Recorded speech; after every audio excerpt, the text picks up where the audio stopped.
to the 6, we be in the mix. With that rare candy paint job on the whip. I need food for the kids, money for the rent. Fuck a lockdown, baby, I can't do that shit. And I don't never vote, cause I'm fucking broke. And either way, I know the police ain't gon' leave me alone. On a plane, bout to visit Glen Rock. Need crypto, told me I should bring the Glock with me. So I packed up my piece and I'm sliding. Cause we might get caught up in a riot.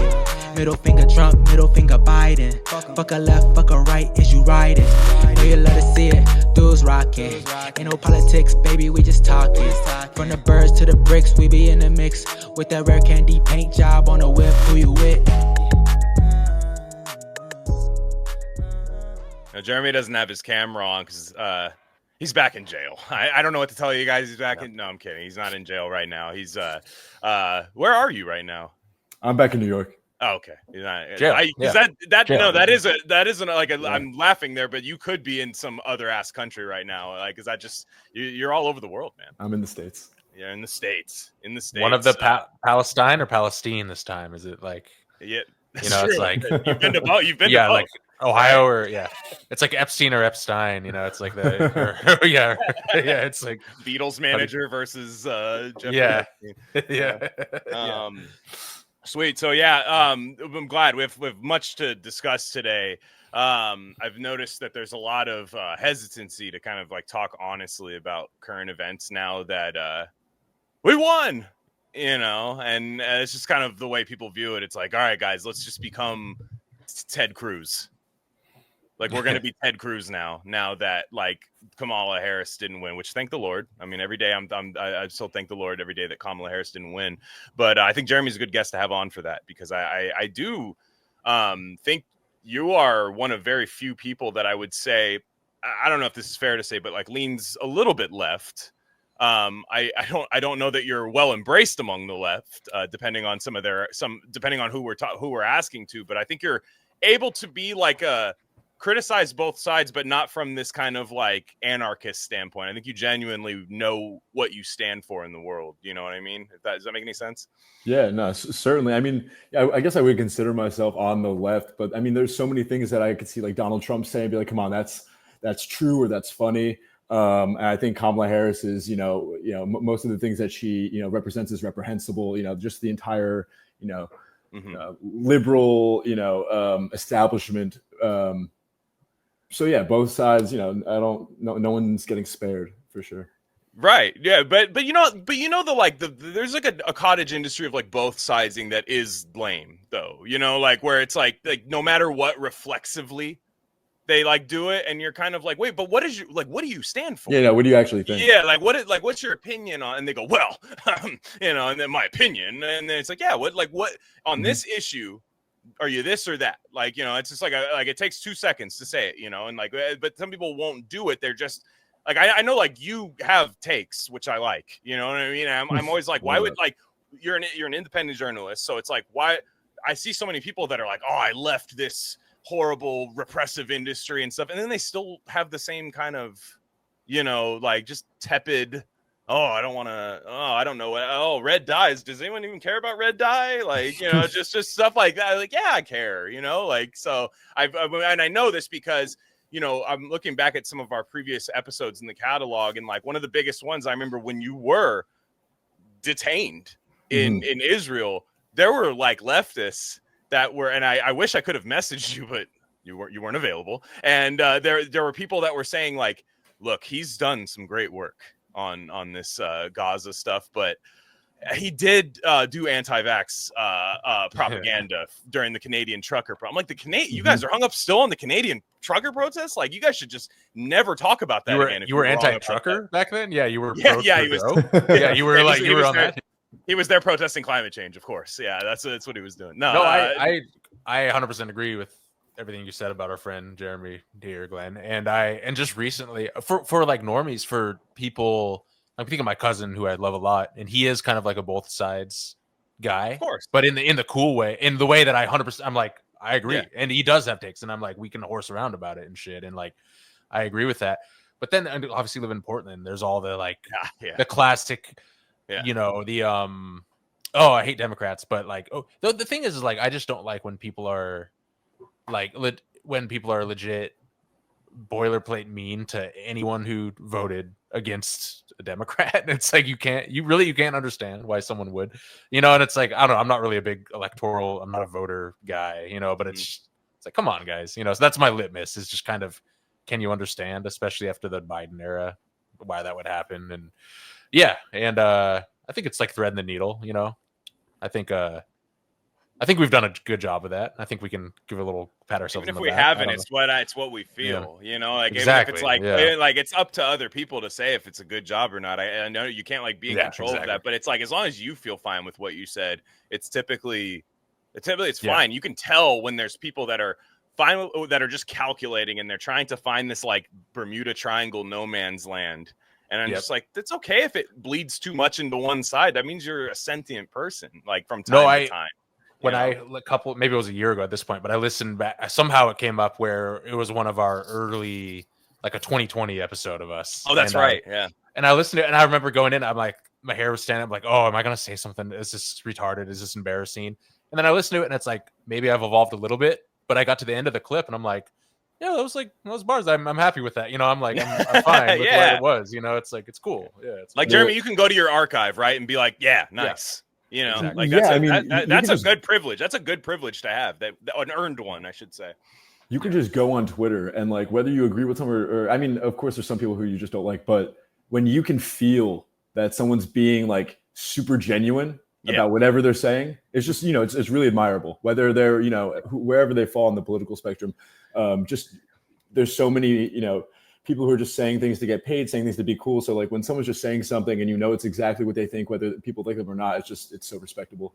Yeah. And like, we're going to talk about a lot of like media stuff happening right now, because I think especially on right-wing media side, there's definitely this kind of like Trump won, but I think like when Trump wins, like the media doesn't know what to do on that side.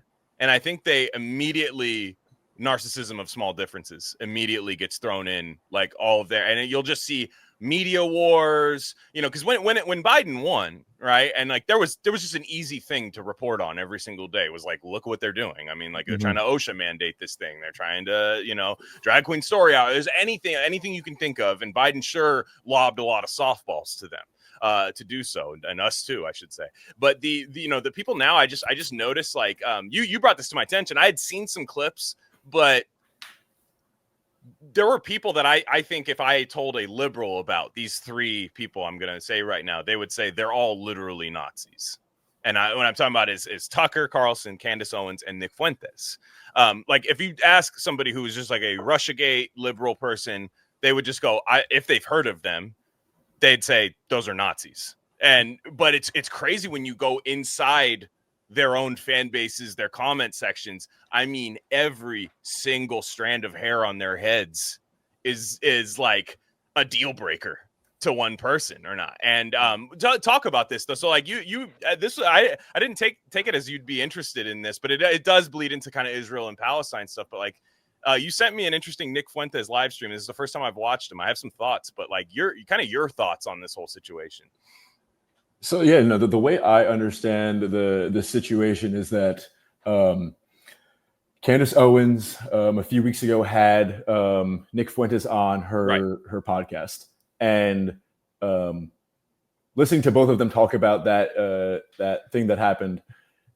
Candace invited him on. He was like, "This is going to be, this is going to be like a gotcha thing. Like we're actually gonna have a conversation about Israel, Palestine, Iran. The war had just broken out in Iran, maybe a month ago." And she's like, no, yeah, we're gonna talk about the war. And this is according to him. And he went there. He went all the way to wherever she is in Tennessee or something. And they did the podcast. And she has like old clips of him that she's bringing up, talking about, his thoughts on, women's rights and the Holocaust and Jewish people, and kind of like the clips are ready. And it's like, I thought we were going to talk about Iran. Right. You already had these clips like loaded up. Like she's saying like, Claire, do you have that clip ready? And like, it's so obvious that she was planning something else the entire time. so they get into like, they get into an argument or a debate or whatever. I didn't actually get to watch the whole thing because it's behind. Candace Owens put it behind a paywall. I'm not going to pay for it. But Damn, you didn't pay for that Weinstein interview, dude. Damn, I actually was interested in that, to be quite honest. I toggled over the scroll up, but I couldn't do it. Yeah, because she's been talking about that for a while. I think. Yeah, I was like that is that. I will say, like, that is something to put behind a paywall. That is very interesting. I was like a Harvey Weinstein from prison interview. I'm like, I can understand why somebody would click on that. But yeah, anyways, keep going. So Nick Fuentes, went on to his he's like banned on everything, but he can still live stream on Rumble. He went on Rumble, that's where his show is, and he talked about it. And then Candace went on Tucker Carlson to talk about her experience with Nick Fuentes and blah blah blah. And there's like 35 minutes of them discussing Nick Fuentes, where Tucker says a handful of things and Candace says a handful of things that like just seem like they're just. I mean, when we're on the Twitter, we see this. They're both saying that this kid, who's banned on everything and hated by everyone, is a Fed. He's a Fed. It's just very interesting. Like they're just very. They won't say anything directly, but they keep hinting that they believe he is part of some larger organized, not grassroots but astroturfed, way to sort of make other people in that right wing sphere look bad by associating himself with whatever thing. So, like they say like he'll retweet someone or say he likes someone, and now automatically whoever he retweeted or whoever he says he likes has like the Nick Fuentes stench on him, and he's meant to discredit them. And so they talked about how they thought he was a Fed for 15 minutes, and Tucker Carlson said, now we're really getting into what they actually said. Tucker Carlson was like, I've never watched this show. I don't have a TV. I don't have an email. I've never seen any of his shows. That was contrived for sure. No, of course. And he was like, but I did see, I saw a clip that someone sent to me years ago of him saying that my father was very close to the CIA.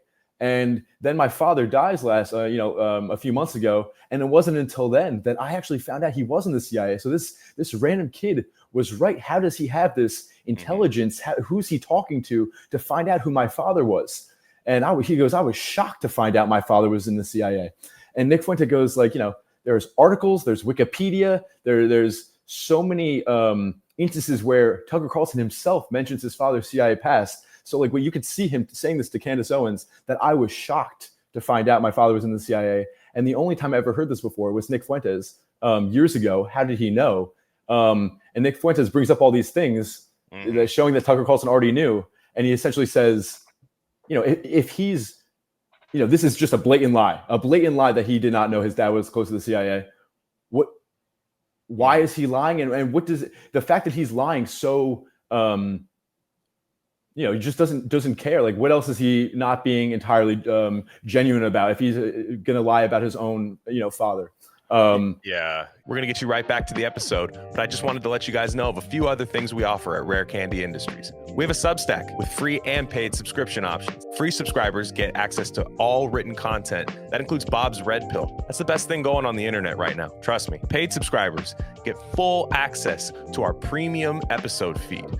And that's just every episode we don't necessarily want to share with the general public, if you know what I'm saying. Again, that's rarecandy.substack.com. We also have merch. That link's a little long for me to say right now, but go to the description, go to our merch store, and find a shirt that's right for you. We have Rare Candy shirts, Dr. Bronner soap label shirts, Rishi mushroom shirts, all types of stuff there. Check it out. There's got to be something for you. And lastly, check us out on social media. On Instagram, we're Rare Candy Pod, but on Twitter, we're at Rare Candy Pod 1. All right, enough of that. Let's get you back into the episode.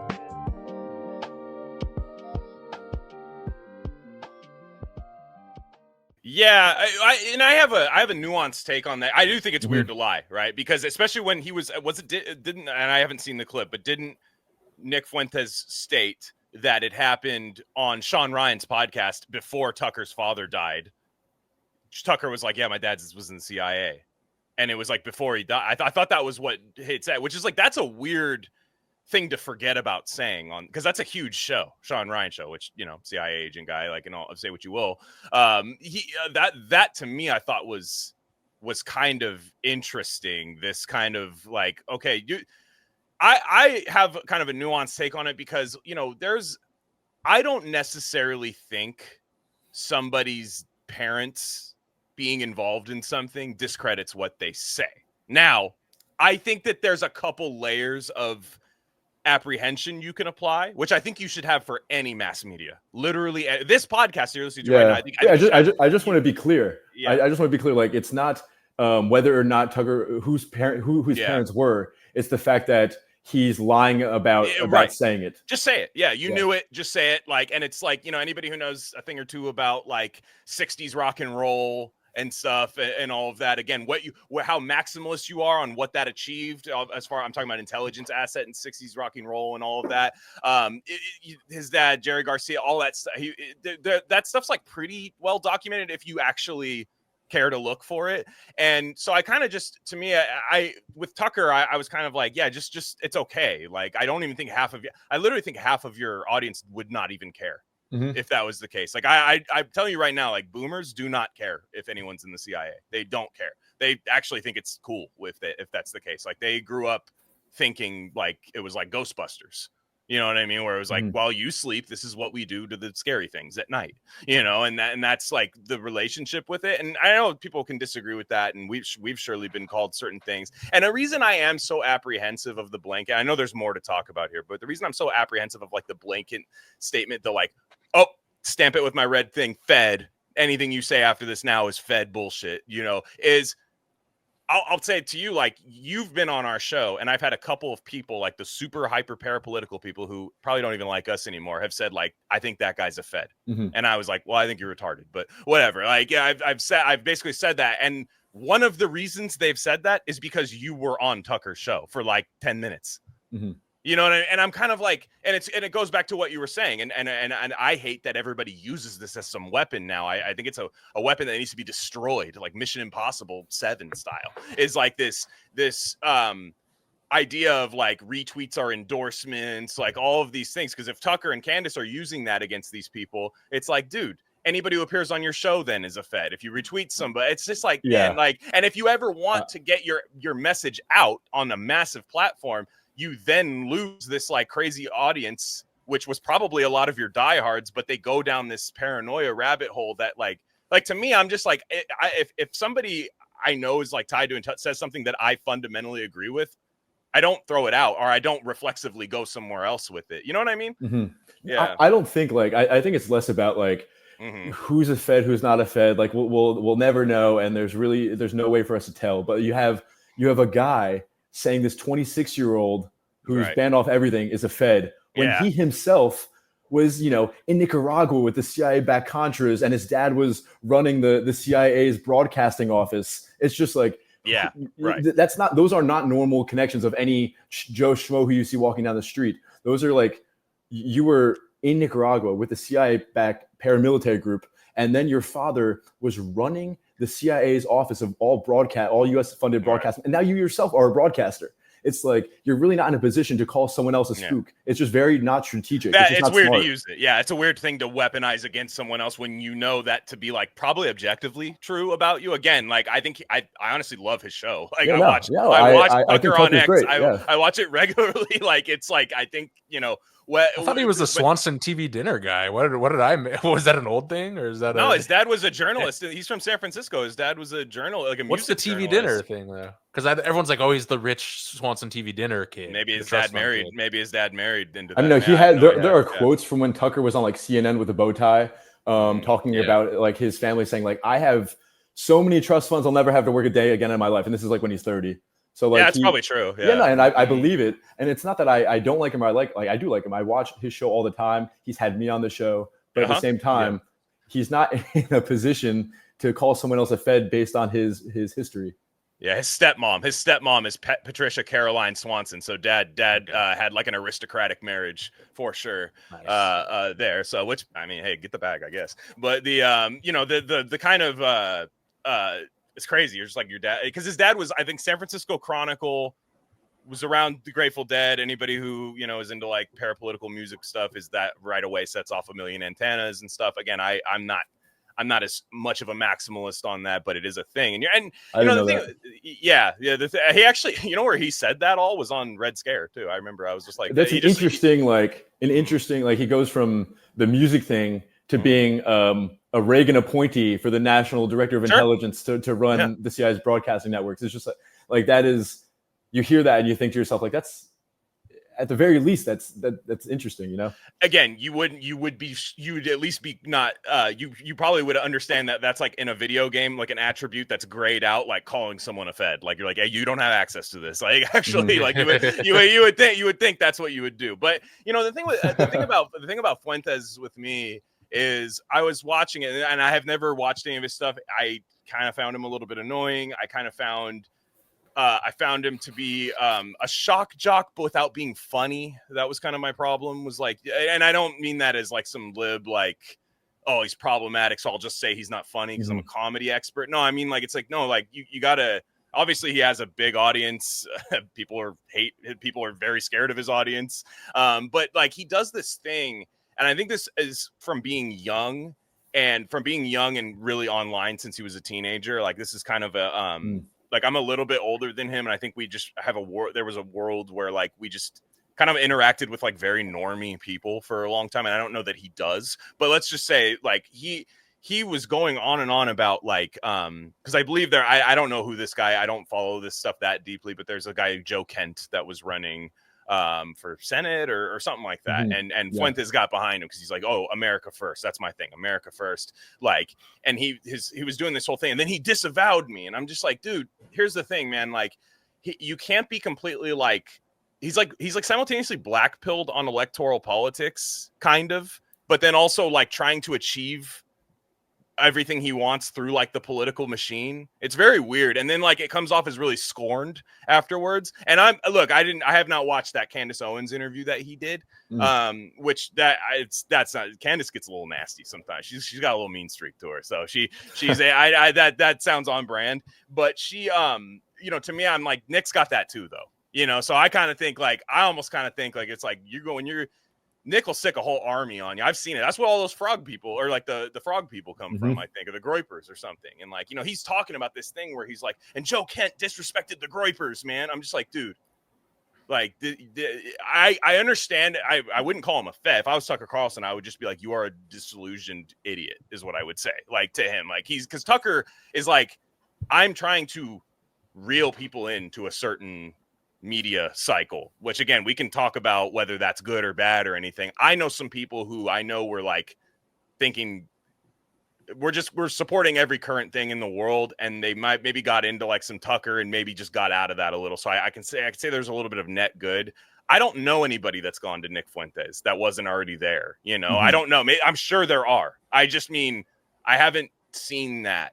Like, I think like another.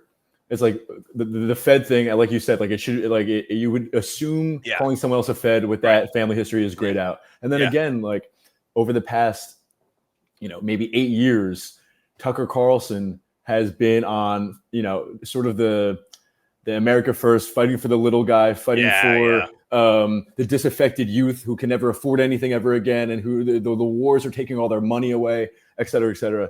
And then like, the way he keeps characterizing Fuentes during this interview is some kid who lives with his mom in Chicago, and it's like, and the Fuentes argue like his mass kind of did he forget for a second that the kids living in their basements with their parents who can't afford anything in Chicago, that is who that Tucker Carlson and Candace Owens have been acting like is their target demographic for the last 10 years, you know, and to come at someone.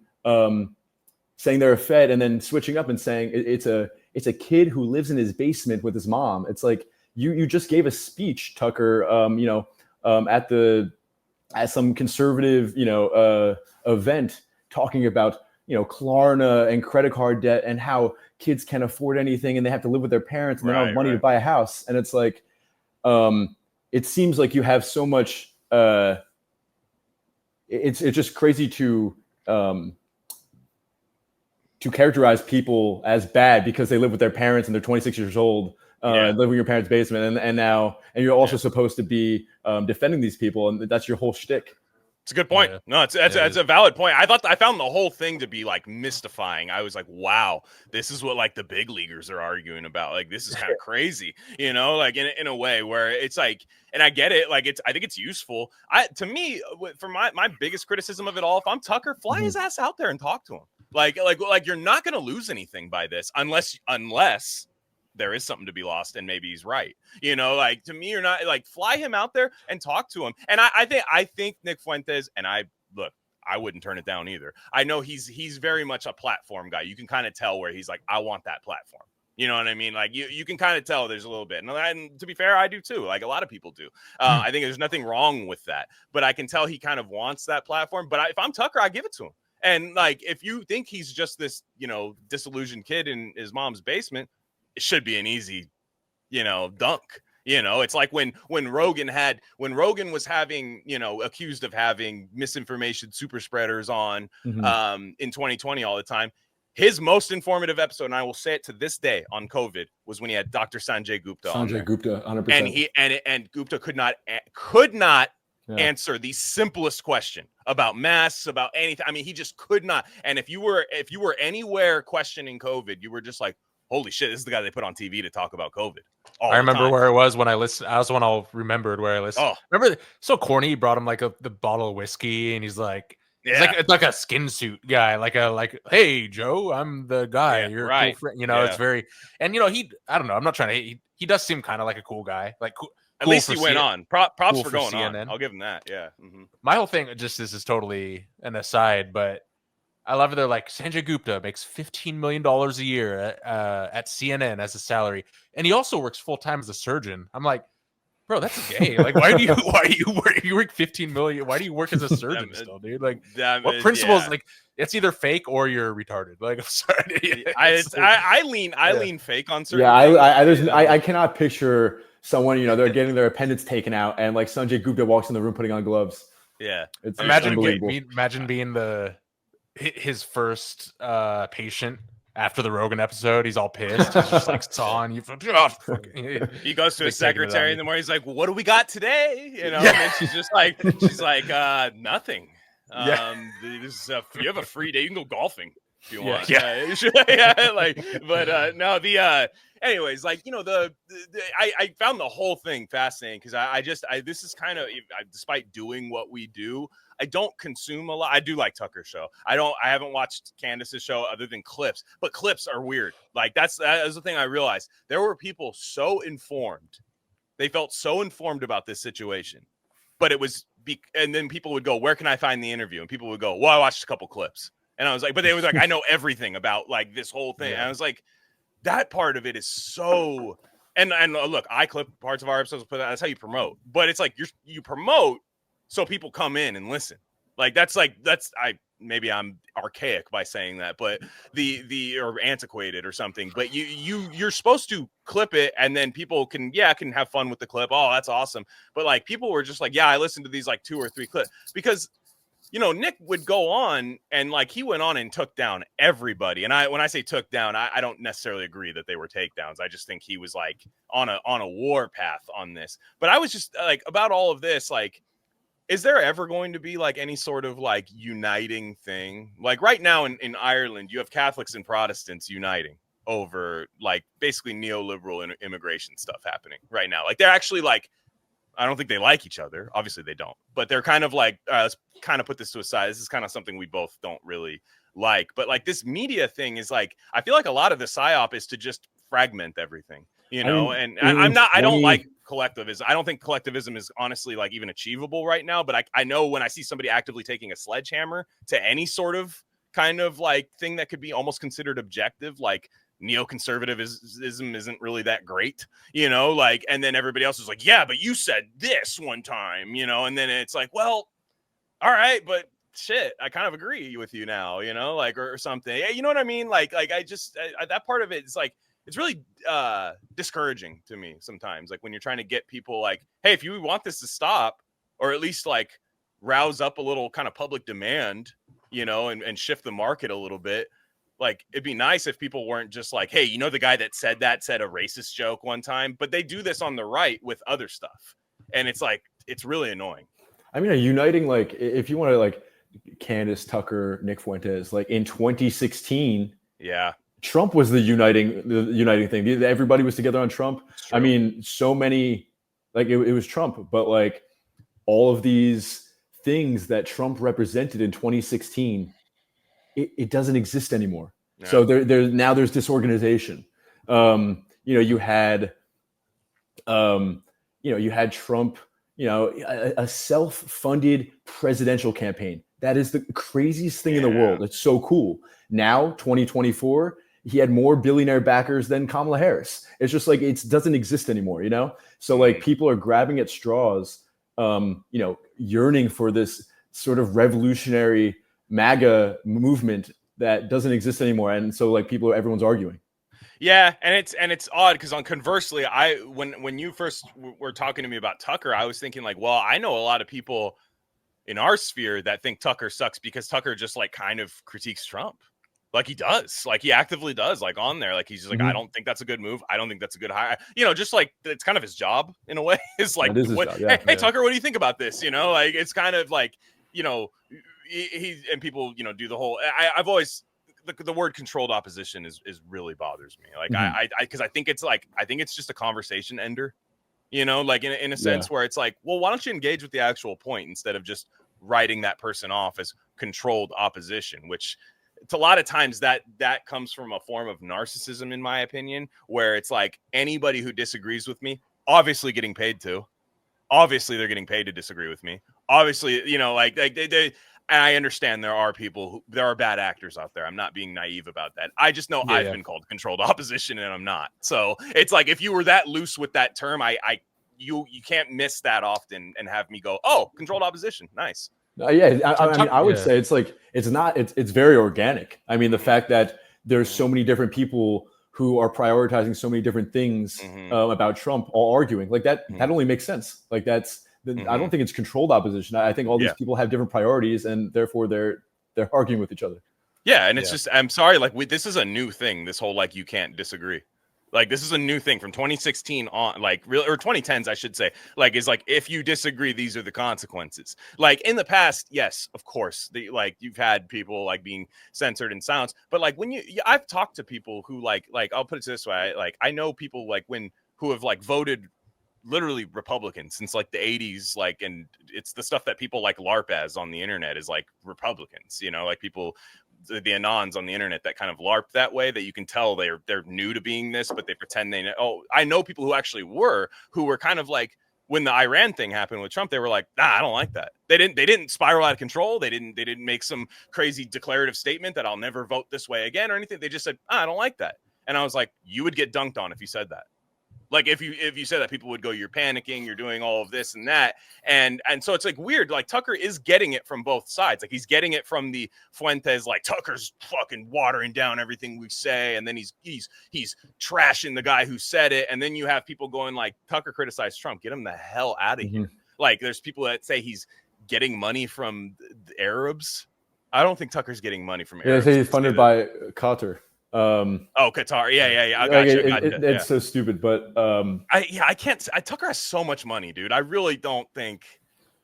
Like, if you married into the Swanson family, or if your dad and you got the Fox News bag, and the Fox News bag, and the biggest show on X, I don't think I'd be like, Qatar, what do you got for me for my opinion? And it's like there's no like that reasoning. Those people are saying there's no way that someone could be criticizing Israel right now unless they're getting paid by Qatar. And it's like the entire world is criticizing Israel and they're not getting paid by Qatar. It's just, and also it's funny because Qatar is a U.S. ally. I mean, like they are, we have a base in Qatar. It's just, it's not the country that would say like, I want to demonize the Israelis. They're very close to us. It doesn't make sense that way, but it's Qatar, dude. It's fucking. It's Qatar. That's although isn't it pronounced like, I've heard people say Qatar And I'm like, that's kind of tight, Cuddy ass fucking country, dude. I like that's- Qatar. I like the name. Yeah, I don't know. I don't care. I say Qatar. Because I thought they were having like a World Cup there or something. That was the first time I ever heard it pronounced. That's how geographically sound I am. But it just I kind of I wasn't policing anyone. I was just no. I've heard it both ways. I've heard that from a lot of people who now, like, let's pivot here a little bit. I'd like to talk about the Trump administration here, and I know a lot of our audience is going to be like puckered up a little bit, like, Glenn, don't. You're gonna the libs are gonna win again if you do, and I'm like, I don't think so. I don't think that's going to be. It won't be on my account. I do not do Zoran Mandani abundance. Your house is a there are no trees allowed anywhere. There can only be apartments. Like, I don't do any of that stuff. So to me, this is coming from within as somebody who probably more so leans this way. But with the how do you think the Trump administration's going right now? I want to know. Not even me, based on like what the people who I respect who did vote for Trump, and I could totally understand why they would have voted for Trump then. Sure, yeah. The things that they wanted, did they get them or did they not get them? I mean, I feel like how else can or you are they in motion? Are they in motion? In motion. Yeah. It's like mass deportations. That was a central pillar to the Trump administration's campaign. Number one. I think mass deportations. And I don't even necessarily disagree that we need to get rid of some of the people here illegally. I totally get it. I get it 100%. But at the same time, you look at the numbers and it's like he has 1,000 more people per month on average than Biden had, and 1/3 of the people per month getting deported than Obama had. Obama had like 30,000, and Biden had maybe 14,000. And so that's an own the libs thing right there.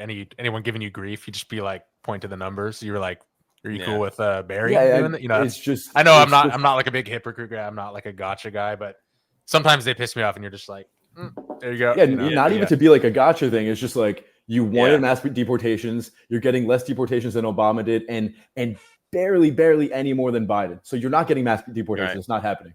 Well, a little bit real fast about the mass deportations because. I agree. I like, to be honest, like at the end of the day, there are people who are like, you're evil for wanting this. I'm like, dude, during a time, the Biden administration, during a time where they themselves were more panicked about COVID as an administration, whether that was real or whether that was genuine or not, they put in motion, they were trying to mandate OSHA vaccination, all of these things. They were like, yeah, it's all good. Open up everything. And it was something you could see in the real world. You're like, whoa. This neighborhood, like overnight, looks way different. And it's like, whether you're for that or against that, you should at least stop and go, huh, you know? And so to me, I wonder how I wonder how tough it's going to be with like some of these blue states, especially like Newsom's like going to you have to pry that from his cold dead hands. Like the amount of people that got let into California and stuff. And I think it's like genuinely tough to do. Like I do. I think it was easier to do in Obama's administration. For one, the media wasn't going to say a damn thing about what he was doing, and then secondly, I just don't think we had the same problem that we do now. Like I just think it was hyper accelerated. Now that being said, there's no reason to lie about that it's happening. You know, that you got what you voted for. It's like it's okay. Like create a demand. These are like. If you still view Trump as the populist president, like that a lot of people do, I know some people even say, oh, no, that's not what I thought. But if you do still view him as that, create the popular demand for it. It's okay to say like, hey, what's up? What happened? That's a good point. Yeah. And people will say like, I've seen people say, but less people are coming in. The border is now secured. And it's like, okay, but that's kind of beside the, like mass deportations means mass deportations. And what's the big, beautiful bill for if that doesn't happen? That's my thing is I've always had the same thing, and people call you like libtarded for this or whatever, which I don't really care, but I was always, and I know you have takes on this, Jeremy, as I think our takes are probably pretty similar. I always thought the stupid Columbia college campus shit deported, that was a distraction and a huge hindrance to whatever actually needed to get done. And also, I agree with you, Glenn, that I think they realize it's actually legit hard as fuck to do, and it's easier to make like a big stink about it and do like the trolling posts on the White House Twitter account and shit than actually do it. And I think the mass part of it, I think, is really hard. Yeah. Like the mass deportations. Oh, go ahead. I'm sorry. No, well, I was just my third thing is that wait, what was it? I'm hang on, it'll come to me. But yeah, it's you were talking about Columbia. You were talking about the universities and all. Yeah, that. I think it's hard to do, and I think, and I do agree that they have the whole CNN crowd against them and everything. It'll come to me, but yeah, I think that it's easier to make a big stink about it and get everyone riled up and make it a culture war thing. Yeah, like mass deportations. Like it's really like that. That sounds really difficult. I'm not saying it's not an admirable thing for him to do. It's just like I think it's really hard to do. I thought of it. My other thing is like I've actually had a few interactions with ICE agents like 10 years ago, and like it's not my only reason for saying this, but I just don't automatically trust those guys. I think like half of them are kind of retarded. You know, they're not like geniuses. You know, they're just bros. You know, and so it's like I just don't. It's like that's saying nothing about the should we, could we, it's not wouldn't we? Team 6. Yeah, exactly. It's not, dude. And so it's just it's okay to say that. It's okay to be like, okay, these aren't our best and brightest. So in terms of do you think that's a thing in the departments where they'll be like, you know how like veterans, right? Like people that were in the service, like they don't want to hear outsiders who never served criticize veterans, but like they'll be like, yeah, the Navy guys, they're all gay, you know. Exactly. I wonder. Yeah, I can say it, you know. But but anyways, Jeremy, you were saying. No, I just think it is very difficult to do, and I think they found out quickly that it's very difficult to do. And so instead of doing it, they made a big media stink about trying to send a handful of illegals to some prison that they had in a country that they'd never been to. And of course, the courts were like, wait a second, this might not be constitutional. And so there was all these court things. Trump said things, the courts said things. And now you have this giant spectacle about just five people instead of the mass millions of deportations that you're supposed to be doing. Exactly. It's tough. You're right. No, and like, that's the thing is like the mass part is tough because it's kind of what libs will do is like they'll turn the faucet down, like they'll see that the faucet is going to get turned off, or at least that's the intention, and they'll make sure it goes just a little bit down, just a little bit down. Now I will say, if Ron Paul talked about this, was it Ron Paul? I think it was Ron Paul talked about this in the early 2010s, and I ultimately agree. He was like, what if we just closed it right now? And just sorry, we're like, it's full, like velvet rope at the club. Like, sorry, like it's just not like we're guys, we got enough, we're good. And that we would probably be in a better spot that we were now. But again, you can't travel back in time. I do think securing it now, while unfortunately bureaucratically going through those motions of like, okay, this guy's here, doesn't need to be here. This guy's here, doesn't need to be here. Like, if you do that, I think you can make a difference, and I think it maybe optically will look a little bit better. And I know not everyone cares about optics, but unfortunately, the Trump derangement syndrome, it's tough for. I will say he has that against him, even though I do think he's played into it a few times. But like, he has that against him where it's like, damn, man, like he can't overnight just like disappear a bunch of people, which sounds bad, like to say that, but like Obama could. But even those few dozen people who he wanted to send to wanted to send to El Salvador, he could have got rid of them, sent them back to Venezuela and Mexico immediately. He didn't need. There's not even a court for that. You go to a deportation court. They just rubber stamp the paper. Once you prove that they're not here legally, and they just would have disappeared in seconds instead of the weeks long media spectacle that it was when he wanted to send these guys to El Salvador. So that was my thing, and everyone fucking disagreed. All the base people disagreed with me when I was like, "This is gonna hurt your guys' thing that you want." Like everyone's like, "Oh, that's you're fucking libtard," or whatever. And it's like, no, like this is like literally just sand in the gears of what you guys. It's it's just slowing things way the fuck down. And again, I kind of think it was intentional. I think it was like a sacrificial. It was like a this isn't strategy. Going as planned. This isn't going as planned. Yeah, I got you. Yeah, and again, I kind of think I might have been ever so slightly vindicated in that. If you just look at how it's been going so far. I mean, we'll see. Yeah, I don't know, but who knows? Yeah, it's like, the mass deportations is one thing where it's like that was a central pillar, and that's not happening yet. And then the whole, I mean, there was a giant America First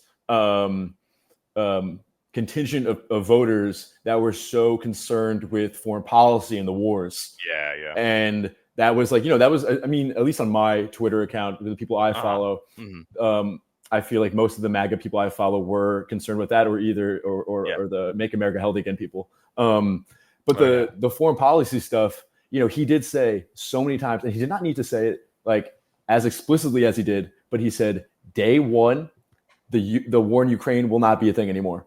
I am going to stop giving weapons and money to Ukraine, force them to the table, and they're going to have to make some concessions, and the war will be done because they're not going to get any more stuff to fight the war from us. So they're going to have to make a deal. And that reasoning came from some of the brightest, foreign policy minds who were talking to Trump, who were talking to J.D. Vance during the campaign.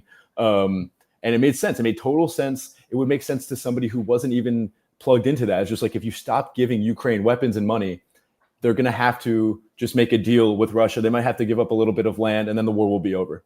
And he said, day one, we're doing this. And now it's day 100, whatever it is. And he's still giving just as much money to Ukraine as Biden was. Yet he yelled at Zelensky in the Oval Office at one time. It was sick. It was cool. I loved that. That was the best thing. No, it was awesome. It was awesome. It was really cool. But it, like, looking back, it feels almost more like the wool was pulled over my head, because it's like, the first month I'm like, wow, he's yelling at Zelensky and pointing his finger in his face in the Oval Office. That is so cool. And I kind of like let my guard down. I was like, okay, I guess the Ukraine-Russia stuff is done. And it's like, now we're months later and he's still funding it just as much as Biden was. He just sent nuclear submarines to Russia because like he says they're trying to, saber rattle with the US. Like the war is clearly not over, and it's honestly intensifying. So that's the Ukraine thing, the mass deportations thing. And then you have Israel, Gaza, where it's like, I wasn't too I wasn't on the docket. We knew anybody who knew. I wasn't on the docket, but he was saying. Then again, maybe I didn't believe him, but he did say he was going to end it. I didn't believe him, but he said it, and he said we're going to end the war in the Middle East, blah blah blah. And he did get a ceasefire agreement signed right when he took office. Really cool, and it saved a lot of people's lives. And the aid got in during that 60 days where there was a ceasefire. But now the killing is more than there's ever been before, and that's not stopping. And so that hasn't happened. The Epstein stuff. Well, is that connected? I was going to ask you, like, in your opinion. Now, I know people like Whitney Webb. People have done extensive research on this stuff. I myself was super into that stuff in like 2017, 2018, around that time. It was like, whoa, it's kind of a thing that rocks your world. The Epstein thing, we talked about this a couple episodes ago, but I was just thinking, like, in my head, I was like, why would you bring that up if you're trying to win an election? Like, if you're trying, in my opinion, I know some people are like, no, the truth must come out, but I'm like, well, I don't know if you're trying to win. Like, I don't think Kamala Harris was on the plane, so I think she had that to her, to her advantage. We'll see. She probably had connections to someone that did. So I mean, look, there's connections. Now, to me, it's like you see the photo op with the binders. The whole time, I'm just going like, what are you guys doing? Like, I just binders, and everybody was like, to the people who felt duped by it, I'm like, well, here's the thing: if you knew anything about this, like if you even went anywhere beyond, I don't know, the Netflix documentary about Epstein, if you went anywhere beyond that, you kind of had to know that, like, this is way beyond democratic elections that like stop this kind of thing. Like truly, like, you had to know that. The problem is, why is this a part of your campaign in any way, shape, or form? It's like promising a class a pizza party, for being quiet, and then not fucking. It's such a great example too. Because they weren't even thinking about the pizza party. And again, I hate using pizza as an analogy. No, that's what. But it's just it's but like, you think about it, like, it's like, don't even bring it up. And like, you see the people kind of like twisting it, well, who even cares about that anymore? I'm like, I kind of agree to it. I think they're on to something else, more or less. Like I think it's the same thing, but in a different kind of a different kind of thing. And I kind of am a maximalist on a lot of that stuff that happens, but I was kind of like, that's not what, like, that actually like is not what I voted for. like at all, because I didn't even factor it in. And to be honest, the Israel thing, I was like, I don't think either side has any interest in that.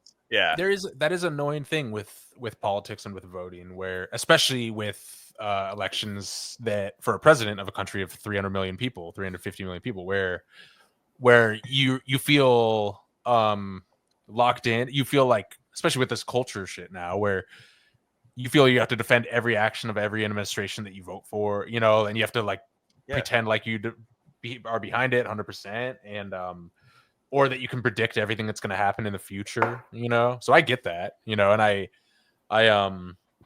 get that that's like kind of not. It's always been a thing forever, and it's only getting worse in the recent decades and years, you know. So yeah, Trump definitely like shot himself in the foot with that. Like, no one was begging him. No one was making their vote for him contingent on whether or not he releases the Epstein files. No sizable one, at least, because most Epstein people don't vote. Like most people, when like that is no, seriously, I'm not even like or you know, like what there's a lot of, like Epstein kind of was a thing where it was like the kind of function of Epstein is to get you to be like, whoa, politics kind of like doesn't do anything to this thing that I'm researching right now, you know. So it was just like, it was a weird thing. Like that to me is like the misstep in my opinion. But it's also there's that like group of people on the internet who were like obsessed with like they're in real life as well. We're obsessed with like Pizzagate and like, you know, all save the children and everyone's a pedophile. Yeah. Those people were going to vote for Trump no matter what, because they like MAGA stuff, other MAGA stuff. So like he didn't have to bring the, you know, save the children aspect into this because now you have all these people asking for these Epstein files. And in my opinion, we're never going to learn more about this guy. Like people have said, if everything actually comes out, it's like the entire political establishment and financial network would just collapse because everyone's guilty of some right. Because that's what it is. Like that's the thing, is like people talk about it. Oh, it's a pedophile ring, and like they think that's just what it is. And you're like, no, it's way bigger than that. Like so I mean is like okay. So here's the other thing to me is the with the Epstein thing. It's kind of like, okay, would you have even believed a Cash Patel client list? I wouldn't have. Like if they say, guys, we got it, would you believe? Like I mean, there's names. I'd be like, that's not real.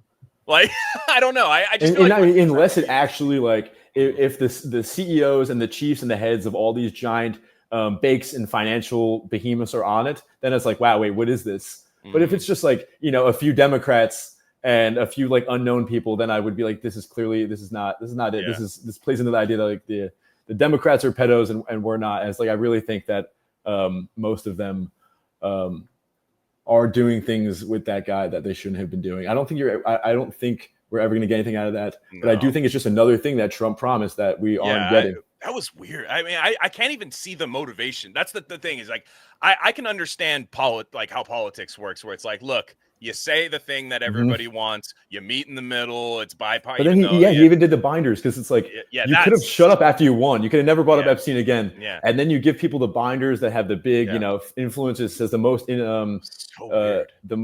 transparent or administration in history. And like all of the papers inside the binders are papers that were already on the internet. Okay, so that's this thing where, again, it's like, I like that. I think he's like funny. I think that there's like clearly some like cool elements and stuff. Yeah, and it's very, and like obviously just like horsing around. Like you know, so there's this thing, and I also do think there are some like deals and strategic elements that he's legit good at that are. I think the tariffs are legit tight in my opinion. And so I think those are sick. Yeah, but all I'm saying is that like there's clearly a retarded element to this that like we can just admit there's like okay, they're retarded on some shit. It's fine.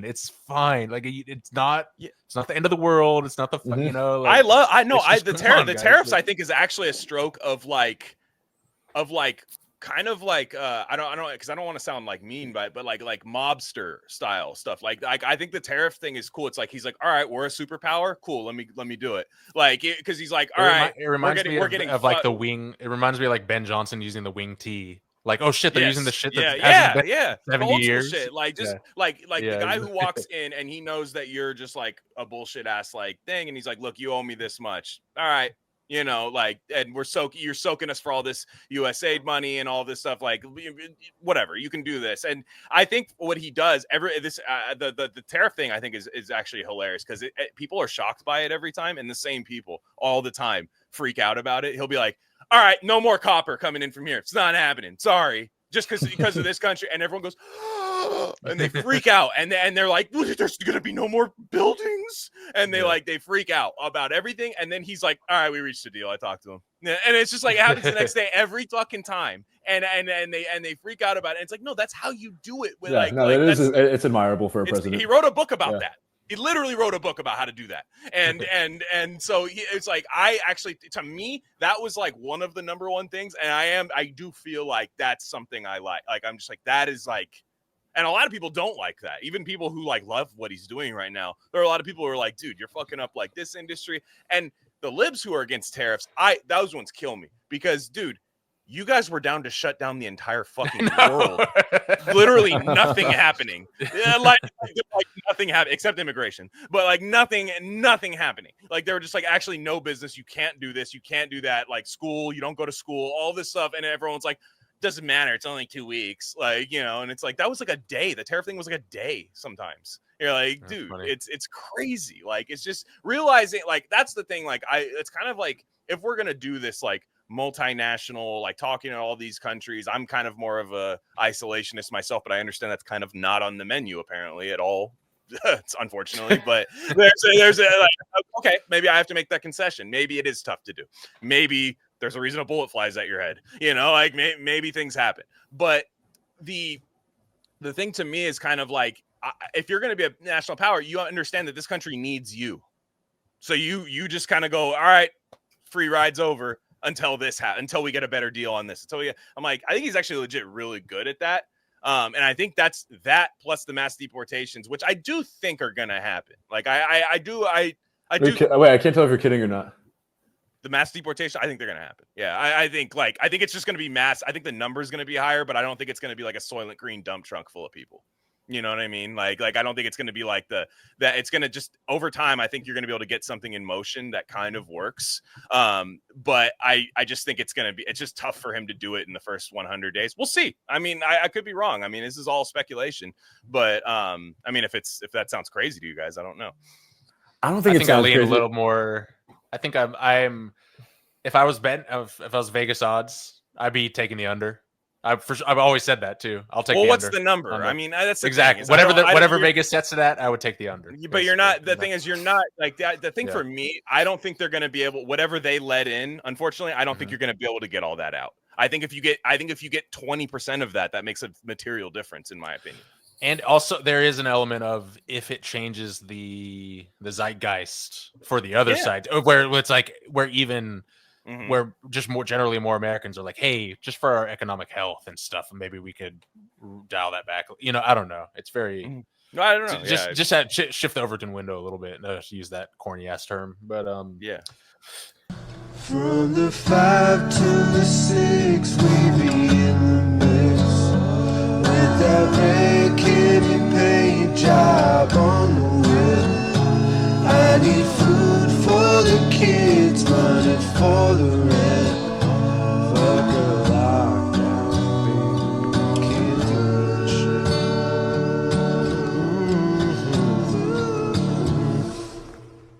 I think the other thing that I like, this is probably my main. I feel like I didn't expect the wars to end or anything, but like using our special relationship with Israel to crack down on free speech at private institutions is like, that is a type of censorship and a type of violation of the First Amendment of the Constitution that we did not see even during COVID. Yeah. Yeah, no, and I've been telling Glenn and I've been talking a little. The new what they're trying to do to get the Ivy Leagues, and I don't really. On one hand, I don't give a shit about the Ivy Leagues. I think it's like this big thing, but the recent stuff, the concessions they're giving, like I mean, fuck these like big universities. I don't care about them, but at the same time, they are private institutions and they're being coerced by the government on grounds of speech. Mm-hmm. And it's literally DEI for Israel now. Is what yeah, it no, is. that's like you can say America is a racist endeavor. You can say America is a racist project. You can say you hate any country in the world. I know. You cannot say Israel's a racist project. You can't say it's fucking colonial. insane. You can't say anything about Israel. And it's like it is. And I mean, and even at Columbia when they were saying you need to put these few departments in your school under academic receivership. So now you have the federal government telling who can and who can't be in charge of certain departments in your private university. Like it's really wild. I will say, not to make a joke out of all of this, but I do picture, since it's at the Ivy League school, like I just picture some like Columbia dad just being like, my fucking daughter's being so fucking annoying about this right now. Like, go fucking censor the university. She wants to shut up about this shit. Hold the you know, like Trump, Yeah. do it. Yeah. She studies under Mr. Harris over there. Yeah. You know, like But you know, I hate. I am a annoying, principled, free speech absolutist. Number one, like I don't care that there's certain things where I'm kind of like, okay, I understand you can't be hyper principled about everything because you will throw the baby out with the bathwater on certain scenarios. Ultimately, I don't want Kamala Harris as president. So like I ultimately like was down for like anybody other than that. I know if that's a psyop in itself, I fell for it and I will fall for it again. Sadly, like I would literally like, sorry, it's not, they're going to run Newsom. Not happening. Sorry. Like, it's not happening. But the free speech thing, I'm sorry, man. We are like 5 years removed from when you couldn't say COVID shit on the internet. And I know you're saying that even eclipses that, but like the problem, man, people are like, Trump won again against all odds. You know, a lot of people are saying this right now. And I think there's like a euphoric feeling that's happening about that, which like to a degree, I definitely agree with that. But the problem is like, dude, it's a democracy. Libs are going to win again at some point.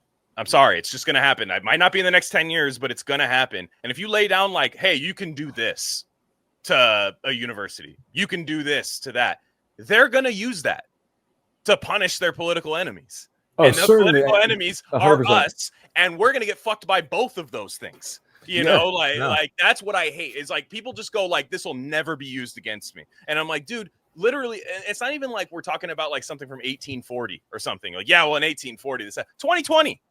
Like we said, like, you know, if you could not say ivermectin on the internet, you know what I mean? And these, again, a lot of private companies, all these people full-fledged went in on that. And I'm not saying there's anything you can do about that. A lot of times, I honestly don't know. There's another company that will always like Rumble or any of these other places where you can have the platform for saying this stuff. But I would rather have an even playing field in terms of speech. And maybe I sound biased having a microphone in front of me, but I think that's kind of how I like to operate. I think the college protests are, you know, to a degree, and a lot of annoying people. And I think a lot of people are like mad at their parents. And a lot of those people would hate me for any of my other takes, you know, and I think all that's true. But I don't need to silence that. Like, that's not to me. It's never been something where I'm like, yeah, get this out of here. No, it sets the precedent where it's like all of the excesses of like Black Lives Matter and the trans movement. The government can force those excesses of those like progressive movements to be, you know, by law, they need to be in certain departments at the university. And, you know, if Biden was doing that, like, you know, sending feds into universities and saying, you need to teach this with this professor, not this professor, we would be like, wow, they're really trying to brainwash us into thinking the trans stuff and the BLM stuff, blah, blah, blah. And it just shows our lack, because it's not even a domestic issue, because it's Israel. It shows, you know, our the lack of sovereignty that our government is like, because like it's not Trump saying like you can't say things about the U.S. He's saying you can't say things about Israel. It's not even about the U.S. America first, blah blah blah. It's like it's a different country, and so it's like a different country is like, you know, violating our Constitution, and Trump is the vehicle. So I can't. There's really no part of it that I can get on. It's a tough one. That's a tough one. People do their best to kind of like wash that around and say it's actually punishing your political opponents. I'm like, I got a million other ways I can punish my political opponents. Like I got like a million other ways. Trust me. Kind of lost in a lot of this. and I never see anything about this guy, even though I'm pretty plugged in. RFK. RFK. I mean, I'm really, excited. this is something that I thought recently when I say. saw a headline. It's like if you saw recently, he was like, we need. I'm aiming to get every single person in the country to wear a biometric wearable in 4 years. He loves and biotech. It's like if the trans Surgeon General said that a couple of years ago, we would think that that's just Bill Gates in a mask. It's a good point. It's a great point. Yeah. No, it's weird. It's like some base stuff peeks through. Like he'll say the most retarded non-RFK stuff about vaccines, and then he'll be on like some MSNBC interview and he'll drop bars. Like, he was just talking 3 days about ago. how they're killing people, killing organ donors for their organs. That was like on MSNBC talking about that. It's kind of cool. And then he'll be like, but Israel's dying of measles. And you're like, what? Like, all of a sudden, that anti-Semitism causes measles. And you're like, dude, like, I know it's like this. And you'll see some, and like half the time, all the stuff I see is like him sitting in a rocking chair with like a farmer, and that's it. And you're like, well, what happened? They're like, anyways, protections for Monsanto. And you're like, what? Yeah. Like, and I know that's not him. I know. Okay, like, because I remember I brought this up with the previous guest, where it's like, well, he's not really the agriculture guy, which I do agree to say. Like, it's not his administration.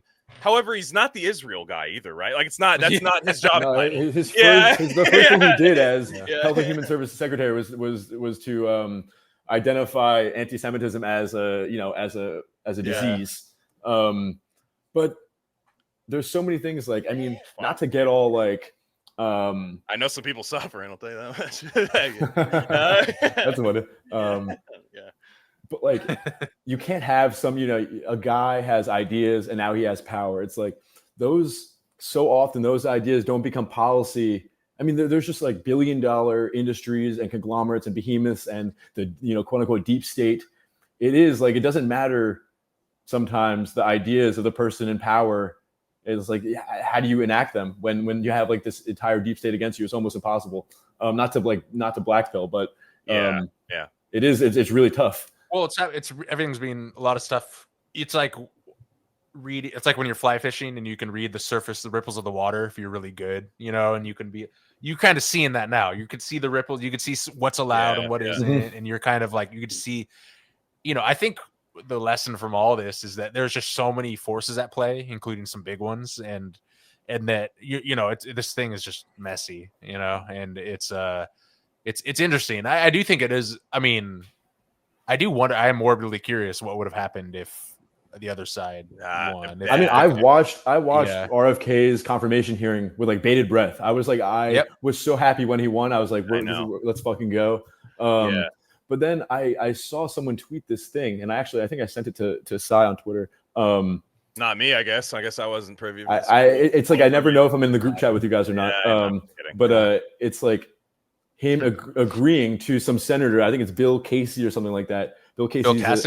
Bill Cassidy. He's a doctor, and he's grilling RFK and saying the agreement that I came to with RFK yesterday is unprecedented in how normally a Health and Human Services Secretary operates. He's going to have to talk to me once a month.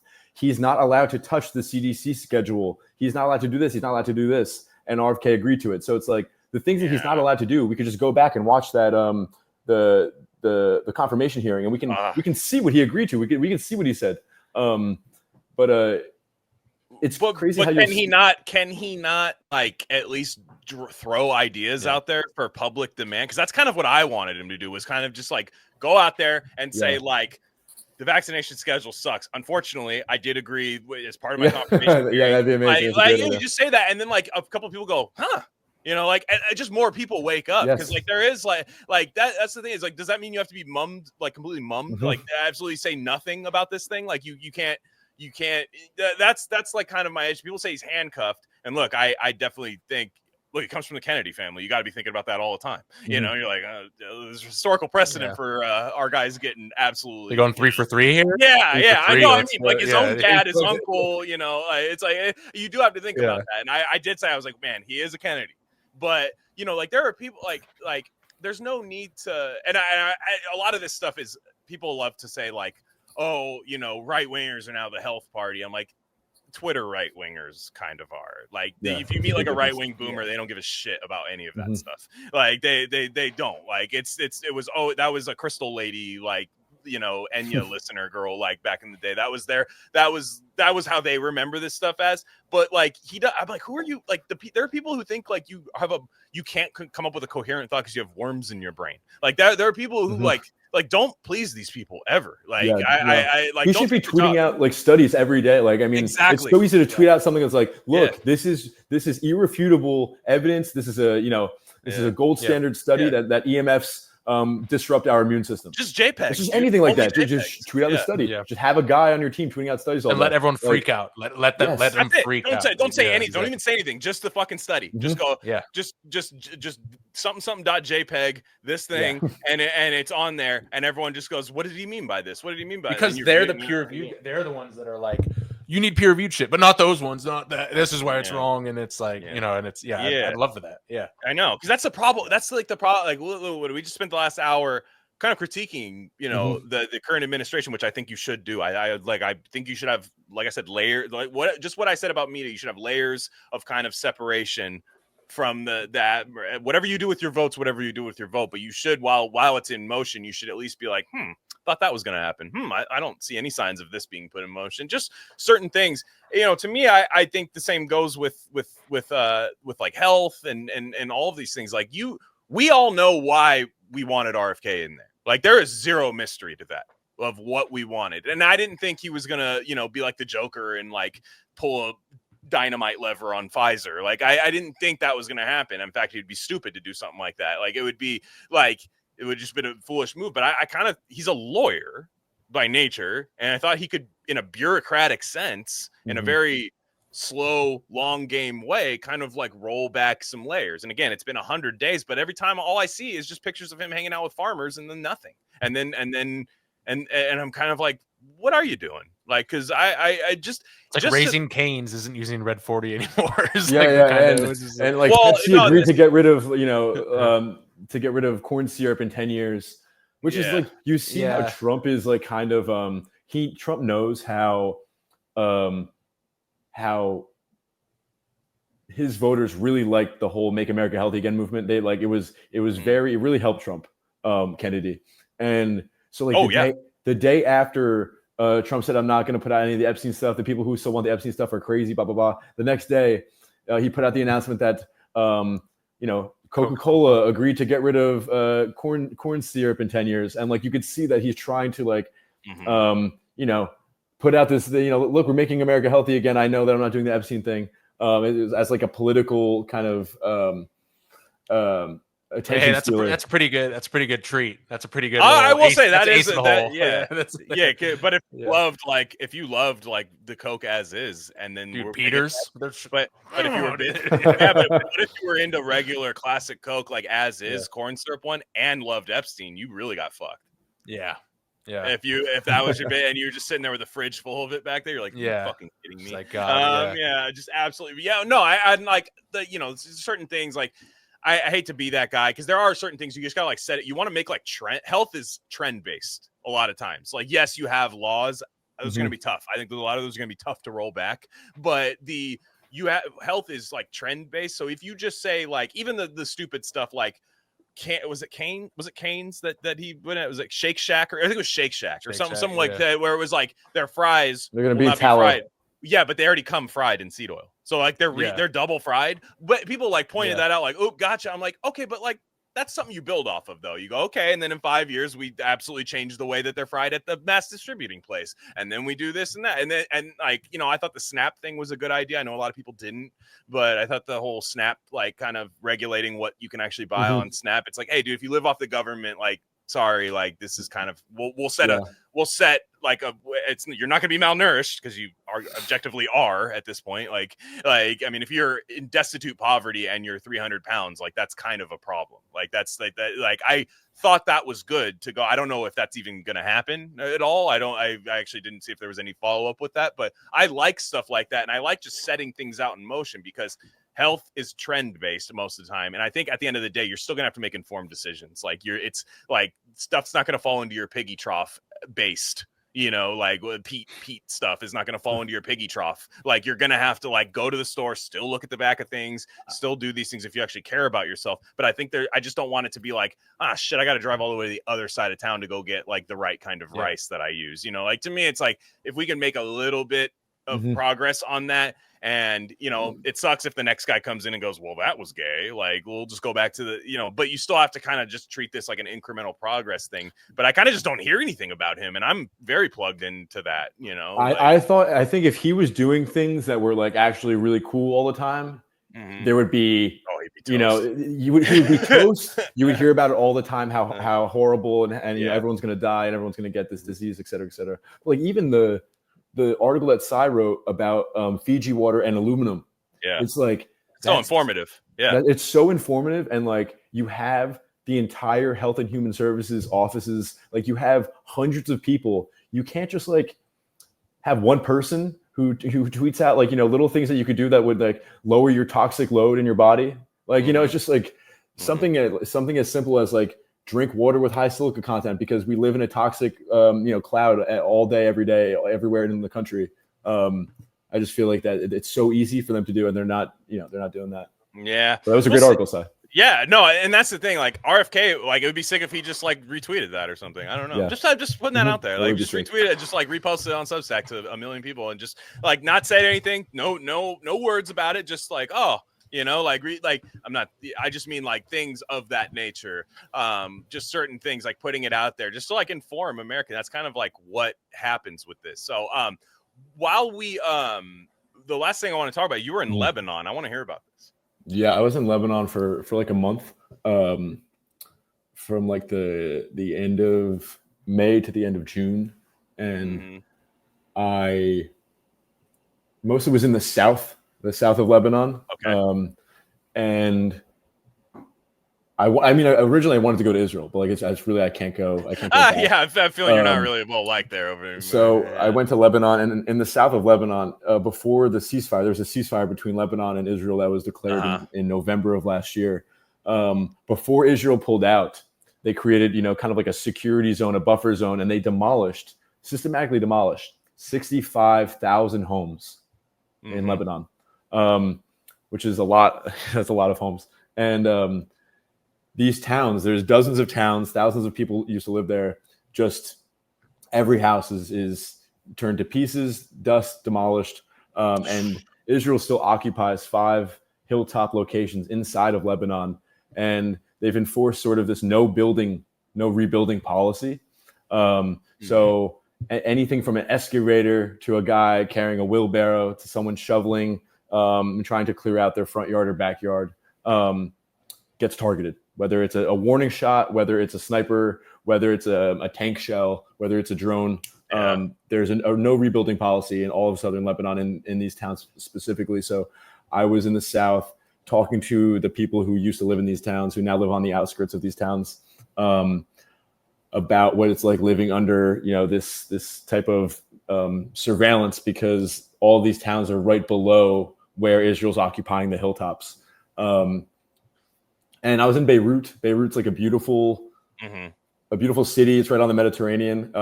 Half of it is kind of like feels like a European city. It used to be French. And so like they're smoking outside. They're having there's coffee outside. They party a lot.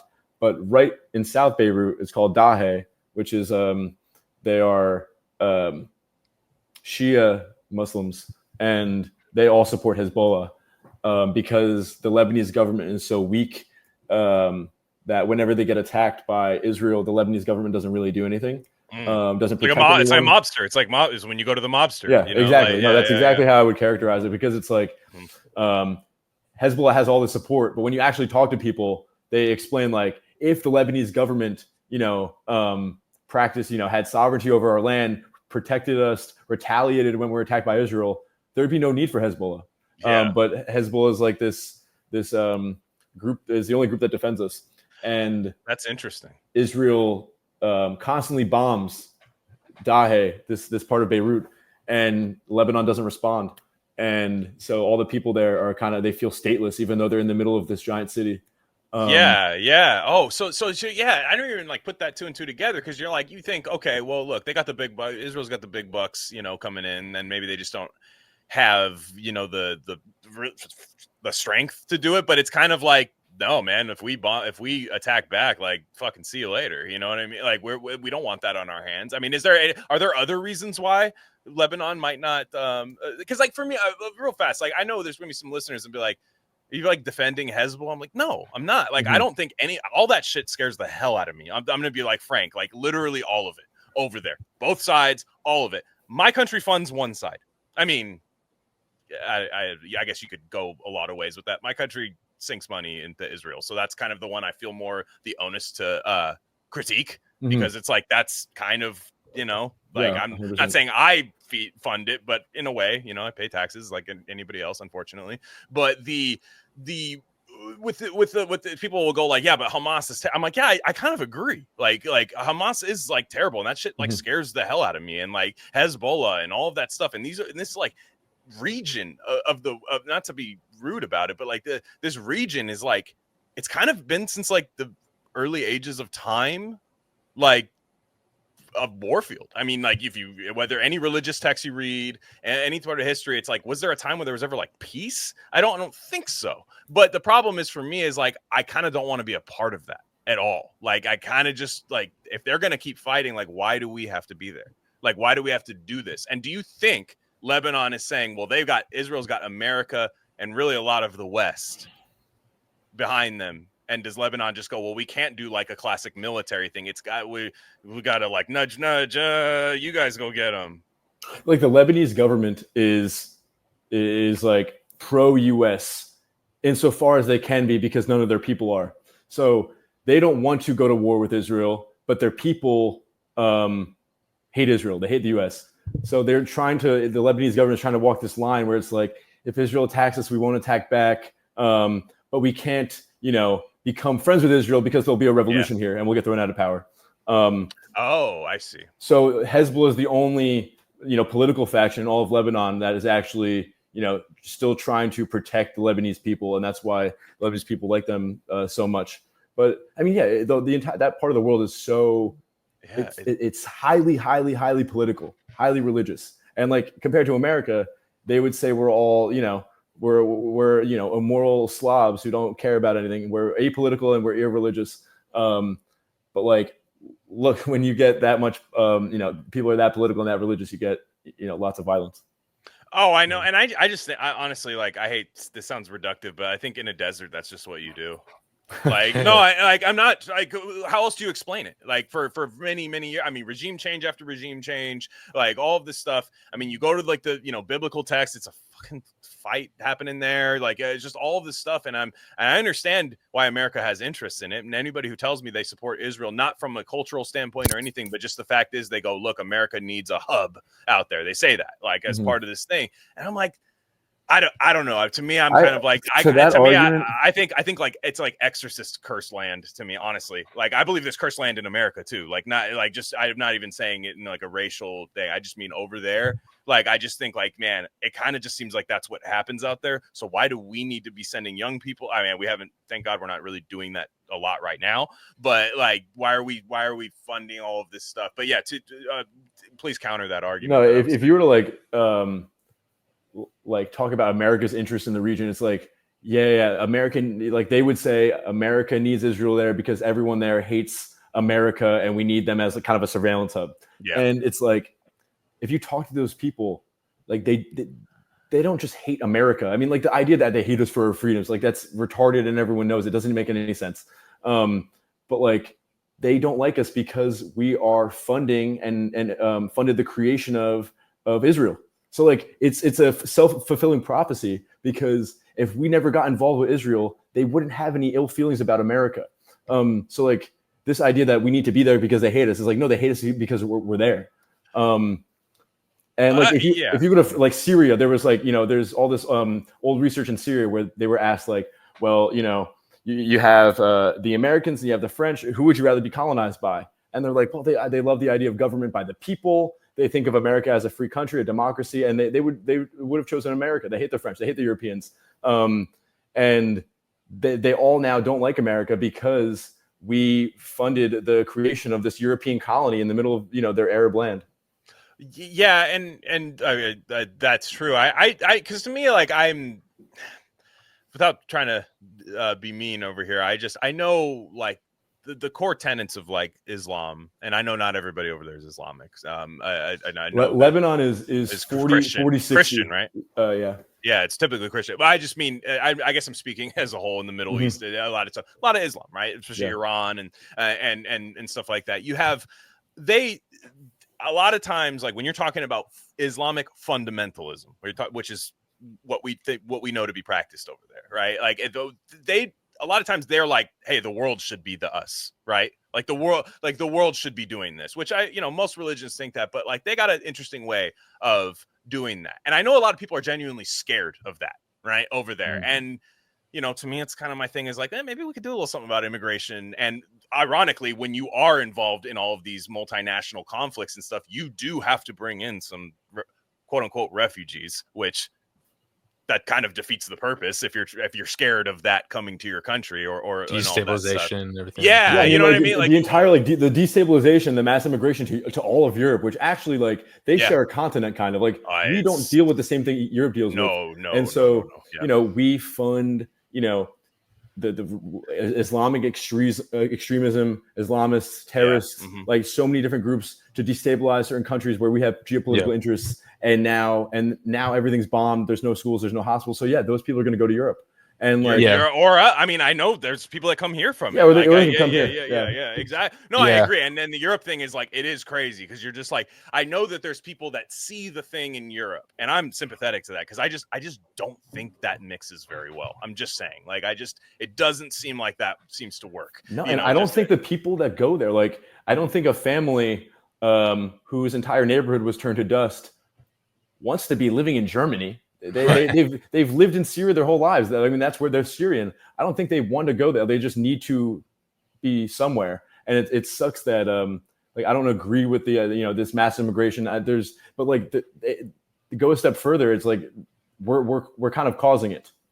No, I completely agree. I guess what I'm trying to, I know we have people in our audience that are going to be like, Glenn, why didn't you ask this? Like, what I mean is like, I think that they are not separate issues because they're not. What you're saying is but what I mean is like, there are people that will see a clip of like, yo, have you seen France lately? Look at what it looks like, and I've seen some like weird thing where I'm like, that would freak me I've seen videos where like everyone's black in France. Well, and it's just like a million people. Like you're just like, that's a lot. Like, and like a public pool, you're like, this is crazy. Like, why did I would feel weird about that. So like, and if you there are a lot of people that go, well, yeah, like that's why we need to fucking wrangle that. You know what I mean? Like, I don't view that way. I'm personally like, no, let's close up shop where we're at. Let's actually establish what America is, which nobody wants to do. That's like, in my opinion, progressive. Like I hate that's my problem with progressives. What you're saying right now is very much more what Nick Fuentes says than what Tucker Carlson says.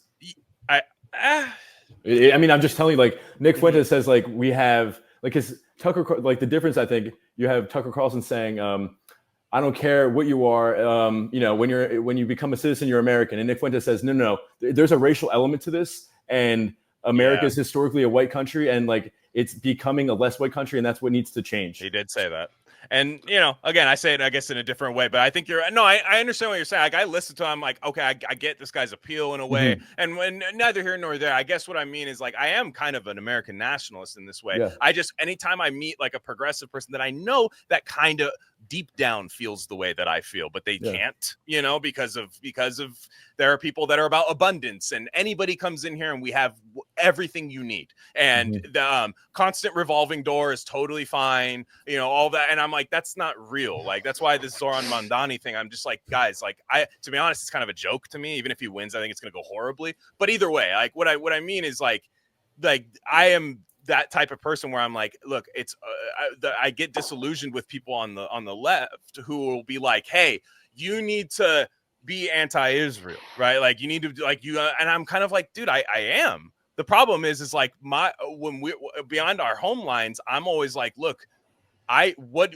in your opinion, what is America? And they'll say this thing that literally Kamala Harris said or something, and you're just like, come on, No, like, they, you know, and what I mean is they avoid the question, they say a platitude, and then you're just like, you understand, like, if it's your number one thing, right? These people, like if this is your number one thing, which for a lot of people it is, the Israel and Palestine thing is, and I think a lot of people on the right who were like MAGA and stuff, I think deep down they wanted this all to go away one way or another. Like, I don't necessarily know if they had a solution or anything. They were just like, I kind of just want to not like think about this anymore. But it's people are talking about it constantly. It's a huge thing. It's only getting more talked about more and more. So there is something there is action that needs to be taken in this. But when I talk to them, I just go like, hey, like the thing is, if this is your number one thing, you shouldn't give a shit what I think about anything else. It's kind of my critique with people who believe in climate change in the same way. I'm like, if the world's ending tomorrow, why do you care if I said a racist joke 3 years ago?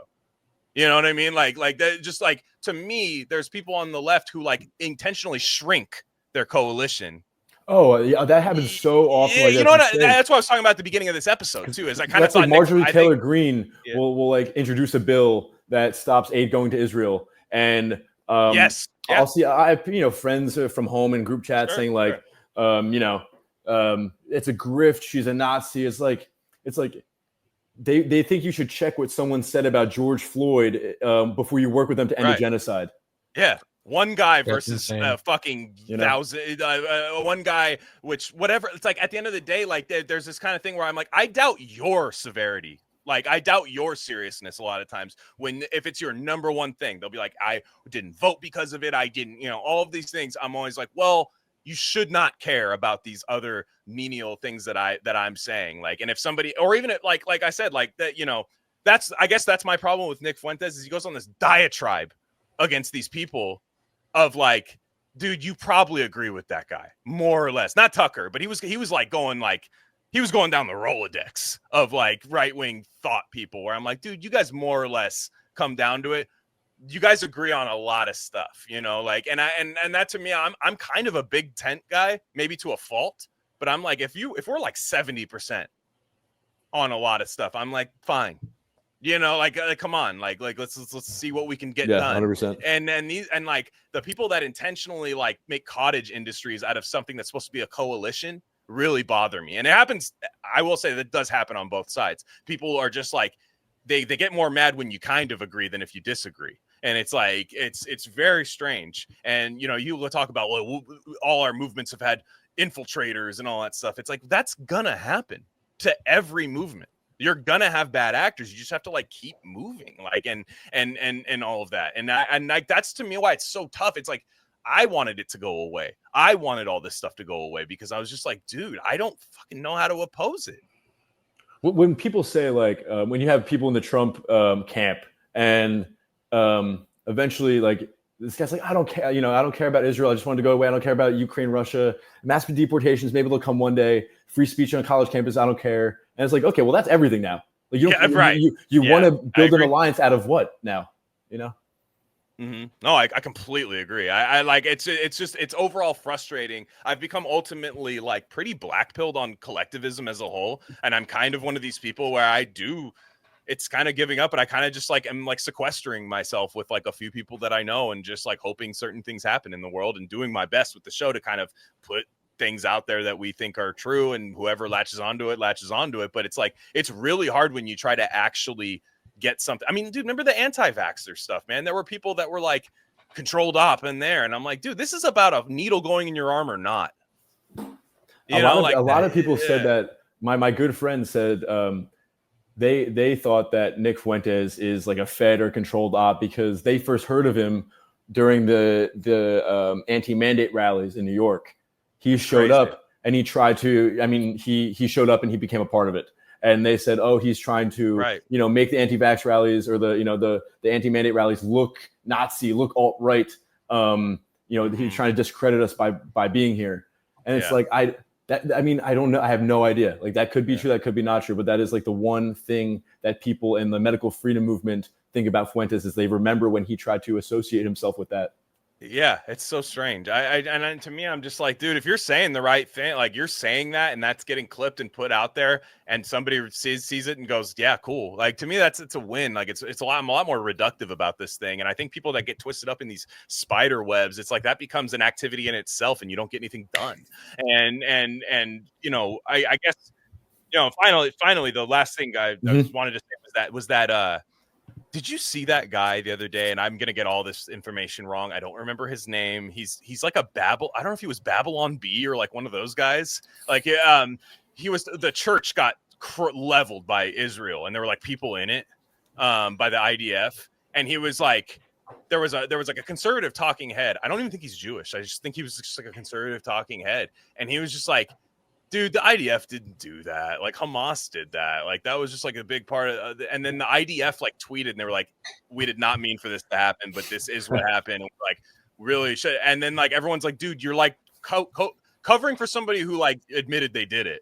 And like it was, and I think this guy's a Christian. I don't remember the guy's name, so I'm not doing a good job at this. But he was doing, and I brought me to the thing is I am a Christian. Like I believe Christ is my savior. I grew up Catholic, and to be honest, during COVID, got a lot more into that stuff.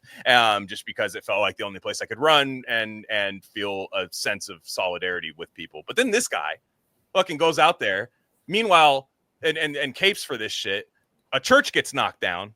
Where if we knock down a synagogue here, are you fucking kidding me? Yeah. It's my Lord, we wouldn't hear the end of it. And then, you know, meanwhile, you have these people freaking out about like Christ is king being said. There were certain, I think, biblical verses. I don't know if this actually went through or not, but there were people, I think it was APAC or. No, it went through. Like the new definition for a lot of these universities that they have to abide by for anti-Semitism. If you say that Jews had a hand in helping kill Jesus Christ, that's anti-Semitic, and that's reading the scripture itself. Yeah, just reading the scripture. You could get kicked out of the school because of this new definition that the government. Right. So why? And like to me, I'm like, you don't like. I'm not even advocating for this in terms of that. I just mean like, you don't like. Wouldn't your first thing to be to like censor the Quran?